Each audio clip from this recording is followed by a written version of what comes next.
Early in the morning, the sky turns dark for just 1 minute as the sun goes through a strange phenomenon. In New Zealand, Zack wakes up covered in sweat in a motel.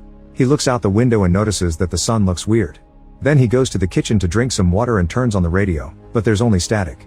When he returns to the bed, he notices that the clock is stuck, so he pokes it until the numbers move.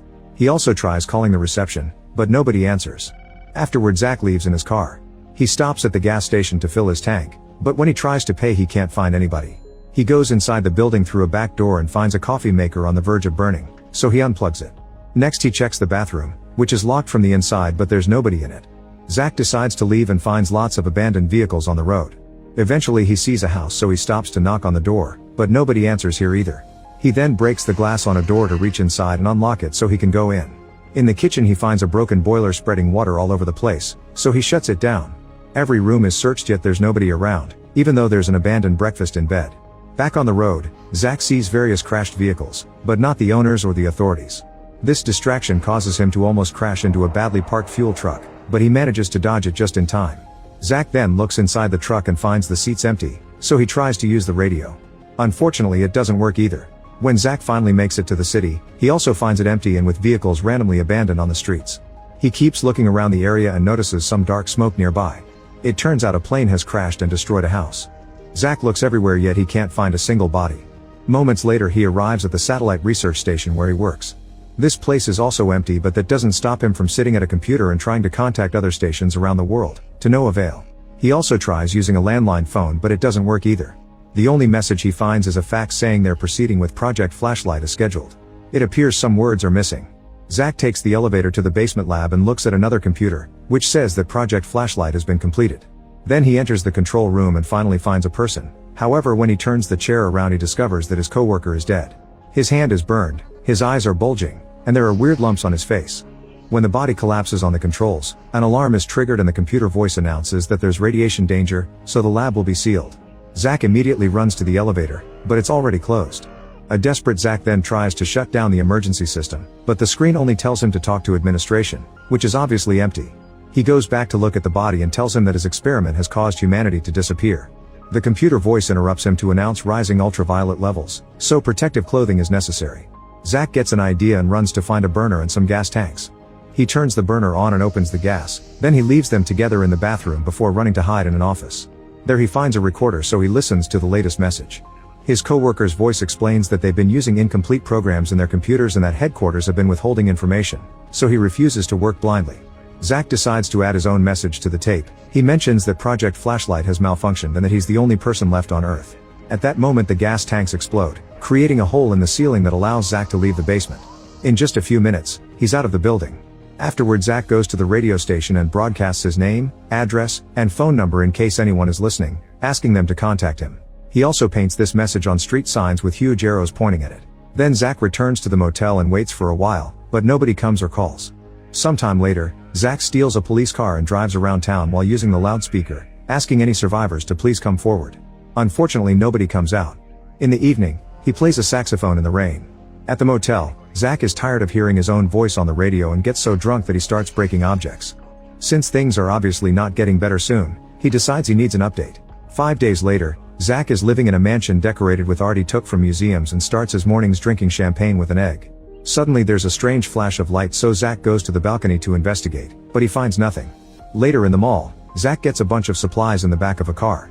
He also uses a drill to break into any locked stores. He tastes various foods from the bakery, gets some nice clothes, and plays with a set of trains. This inspires him to find a real train and ride it for hours. At the mansion, Zack plays pool against himself while pretending to be different people. Then he finds some women's clothing in the closet and notices how nice the fabrics are, so he decides to try them on. When he looks at himself in the mirror, he gets rather emotional. Next, Zack grabs a gun and watches a video about the country's duty to pursue research and maintain the world's balance of power. An irritated Zack decides to shoot the TV, but the impact causes him to fall back with his chair and he accidentally shoots again at the ceiling, making the chandelier fall. It seems paranoia has taken over his brain. He accuses the man on the tape of wanting to destroy everything, so it's Zack's job to take over. After making a hole in the wall, Zack installs some music players in his room, which he connects to speakers outside. He also puts up a bunch of figures of world leaders on the lawn. As music blasts on the speakers, Zack appears on the balcony to give a speech and announce he's now the president of this quiet Earth. He also says that he's been condemned to live. As Zack starts to cry, The power goes out in the whole city. Sometime later Zach bursts into a church with a gun, looking for someone.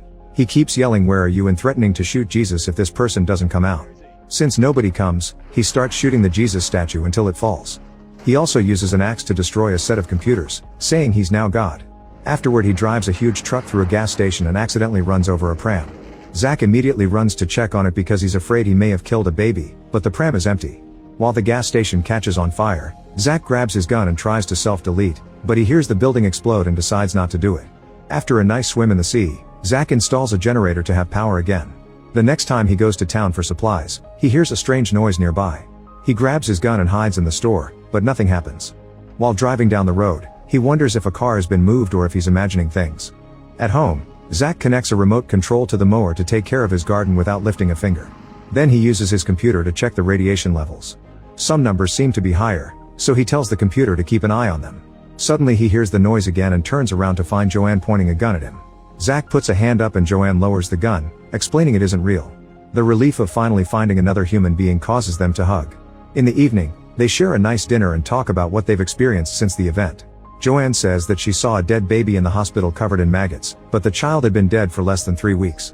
Zach mentions that the water goes down the hole the wrong way, so he has the feeling that they're either dead or in a different universe. The next morning they decide to go looking for more people. Zach has a hangover from drinking too much last night, so Joanne has to drive. In the middle of the road, they find the scene of a crash with a man dead in a car window. Medicine has fallen from an ambulance and a woman is dead at the door. She has a radio in her hand, which means she was trying to call for help. Joanne believes she was alive after the effect. Moments later Zach makes Joanne stop the vehicle so he can use a device to check on the sun.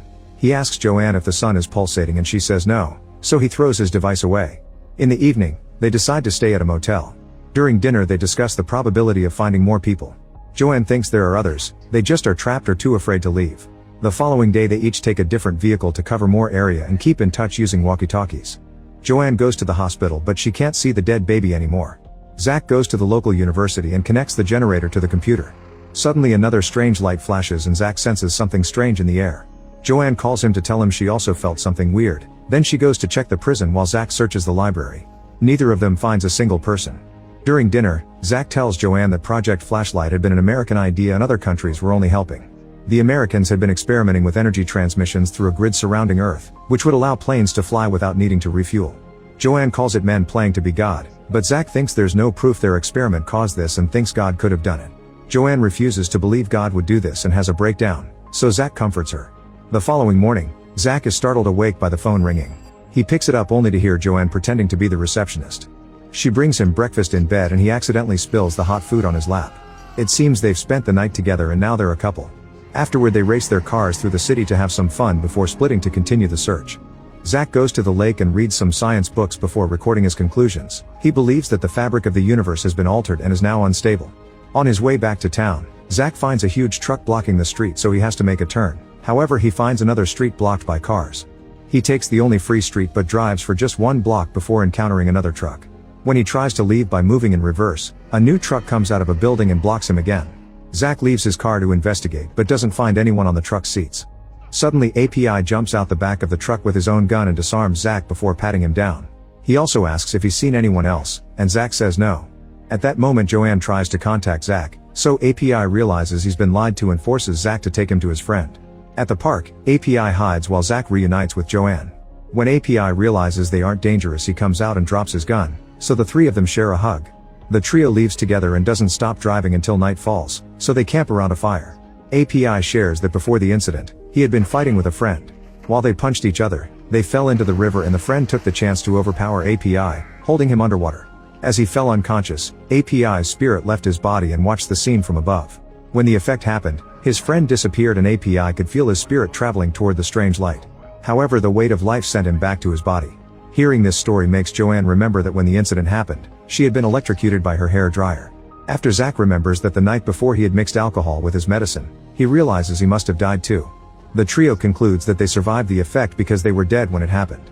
They spend the night in API's place and he plays the piano while Joanne and Zach dance. They end up all singing together. In the middle of the night, Joanne wakes up because she feels something weird and discovers that API isn't in his bed. She follows a noise outside and finds him in tears singing to a woman's grave. Sometime later, API studies the sun and notices that its oscillations are increasing. If this continues, it'll collapse in a few days. Meanwhile, Joanne and API go for a run together and Joanne asks why API fought with his friend. API explains he killed the guy's wife because it was necessary.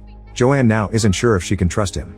When Joanne comes home, Zach notices she's in a bad mood and wants to talk to her, however she wants to be alone. Zach tries to tell her about the sun, but Joanne tells him to discuss it with God, referring to API entering the room to watch all this. While Joanne walks away, Zach announces they have to leave quickly and API wonders why, thinking he's insulting his home. Zach asks him what he did to Joanne and reminds API that he's in charge. An argument ensues and API aggressively grabs Zach by his clothes when he makes a racist remark. Zach throws the recorder at his face to push him off and gets on his truck to escape. Zach rushes to his Jeep to follow him and asks Joanne if she wants to come, but she refuses to ride with him so he leaves. Then Joanne steals a car to follow them too. During the chase, API hears the notes in the recorder and learns that the sky grid created by Project Flashlight has been affecting the sun. When API finally catches up to Zach, he hits his car with the Jeep and pushes him off the road. Then API grabs Zach, but freezes when Joanne takes the gun from the Jeep to open fire.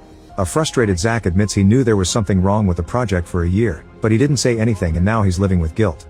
API realizes Zach mixed alcohol and medicine on purpose to self-delete, which Zach confirms. Afterward, the trio leaves together in one car and Zach explains there's nothing he can do about the sun because the Americans hid a lot of information about it.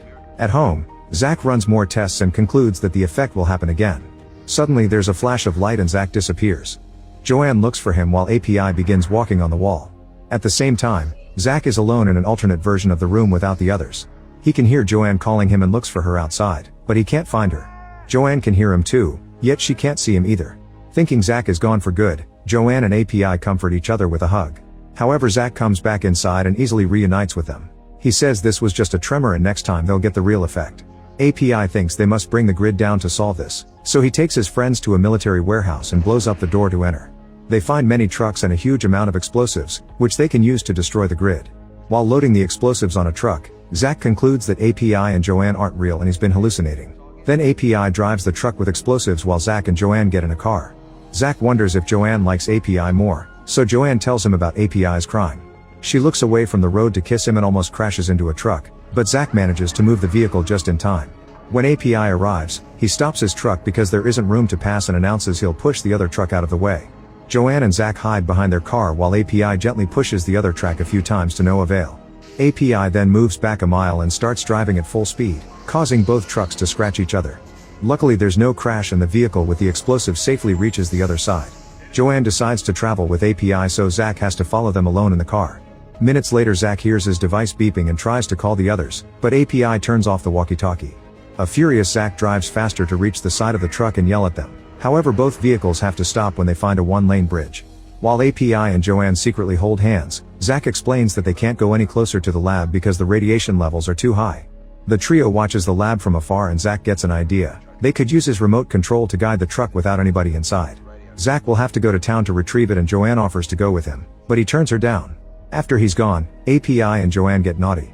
When they're done, API admits he doesn't think the control will work and he'll have to drive the truck. Minutes later the new couple hears the truck moving, but it's too soon for Zach to be back from town. They look out and discover that Zach never left. He's now driving the truck with the explosives connected to his heart. Zach pushes the truck through the area he weakened during his first escape and lands near his coworker's body. Then he detonates the bombs, blowing up the whole lab with one huge explosion. After several minutes of seeing the mysterious light, Zach wakes up on a beach. On the horizon, a massive ring planet rises above strange-looking clouds. Make sure to subscribe and turn on notifications so you can watch more videos like this. Thanks for watching.